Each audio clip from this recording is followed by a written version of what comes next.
Oh yes, hello ladies and gentlemen, once again ni wa musore wanyu ni Fulgence Mika. Ariko imbere yuko ngira ico ndababwiye habe namba mubanze murindire tubanze dukurikire iyi video gatoya, hanyuma ndagaruka dushobore kuyaga. Ariko kandi ndabasabe gukanda subscribe mwe mutarabikora, ndabashimire mwe mwabikoze, ndabasabe gukanda like, share, muna commentinga musiga ivyumviro vyanyu muri commentaire kugira ngo dushobore kubana gatanu kuri kagenzi kaku. Abantu mufisi ivyo mwamamaza, you are welcome, mukomeze kunyandikira maze dukore business tuzimenyekanishe bigere kure. Ikatura no video hanyuma ndagaruka inyuma yuko iza kuba iheze. Abagore murazi neza yuko abagabo iyo turiko turasangira n'abandi bagabo atakibi tuba turimwo turayaga ivyerekeye igitoro, turayaga ubuzima bw'igihugu. Abagabo sivyo? Abadamu murafise kungene mu compte ibintu twe turateba kubera tuko tuganira ubuzima bw'igihugu, ati voilà, ati station oil ntuzeya cyabonetse babahaye 3000 litres nabindi bidutevya. Ariko abadamu barafise akantu gasigaye kaba abadamu sinzi kuba maze imyaka, ariko nkanje ndi mu jeune marié harakantu abanza kukugirira audio, no kuvuga 22h agira audio avuga ngo Bobo uri sérieux là? Il est 22h, urazi ko zija kuri vaccin ejo. Uri sérieux là? Umviriza rero, je nibaza yuko uzi ivyo urimo, sivyo? Fais tout ce que tu veux. Ukumva accent iraremereye arakaza. Hari gihe rero je ndumwongera shamugane. Mafuro teza nini nzoga. Ivyo bintu byo kuba kuri terrorisme jamais. Abagabo mwiyubaha jamais.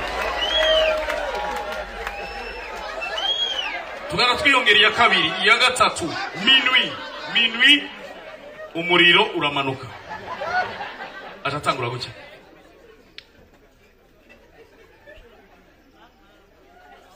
Papa Enora higezanye tuzanye umwe Papa Enora ariko namahoro. Ariko abadamu ni kweke mukunda ukana ko kuduteroriza namahoro. Genre namahoro, umva namahoro. Namahoro. Okay, nimbara mahoro uraza kunyishura, sino nubu sindatahura ivyo urimo. Sinshobora gutahura, il est 1h du matin et tu fais sa kazi. Merci. Tugavuga ati uno munsi twafashe ya mbere. Mafu. Zani ibijupa. Hariho audio ya 3h avyutsa kiro tuvari wenyene. Iyo audio ni ya mbere kwisi. Muri buka 22h 3h du matin ni gutya. Basi nimba jewe hari ikintu ndakugotsa mu buzima. Okay, kiri ivyo ushaka urugo ni rwawe, ariko je nimba ndakugora mu buzima ntacyo nzomenye iwonje. Okay, la abagabo habageze ko tugirane.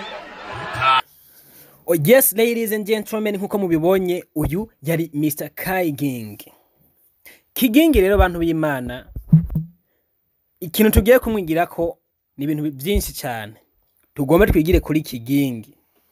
Kigingi is one of the best comedian bafise imigambi yubatse itunganye irimwo n'ubwenge kabisa, ubona ko bukwiye. Utigute muri video mubonye, iki ni giteramo yakoze kwigenekerezo rya 22 ukwezi kwa12 canke ikigarama ejo bundi mu mpera z'umwaka wa 2023. hari ya aye muri Kiriri Park Belvedere niyo vyabereye. Bantu b'Imana, iki giteramo cyari kinazimbye cyane, ariko abantu nticyabujije yuko bacitabira. Kuri afishe y'igiteramo hari koko ari Kigingi one man show. Hakaba harimwo Kikiture wa Beats Band, hakaba ari kumwe na Mikael Sengazi nk'umu MC canke utanga amajambo umwe akomeza gutuma ibirori biryoha abantu ntibarambigwe. Hakaba hatumiwe kandi na DJ Philbite kugira ngo aze kuvanga imiziki abitabiriye ibirori, mu gihe Kigingi atari karavuga komedi ziwe babe nabo bariko bararyoherwa binjoyinga akaziki kameze neza. ikirori kirabaye mwese mwabibonye.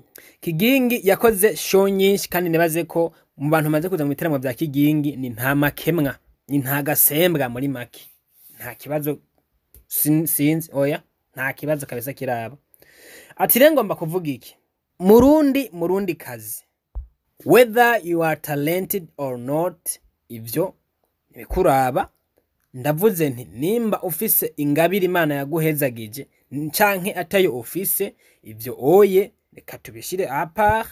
Ariko nimba uziko ufise impano Imana yaguhaye iyo ariyo yose, either uri umuririmbyi or uri utwenza abantu canke uri umushusha rugamba, ndavuga aba MC, canke uri umuhinyanyuzi, canke uri umurimyi, canke uri umworozi, uri umuragizi canke umwungere, ukora ibitandukanye, umudandaza ibi na biriya, ivyo ukora byose, ikintu kimwe mu mutwe, ushaka iki mu buzima bwawe?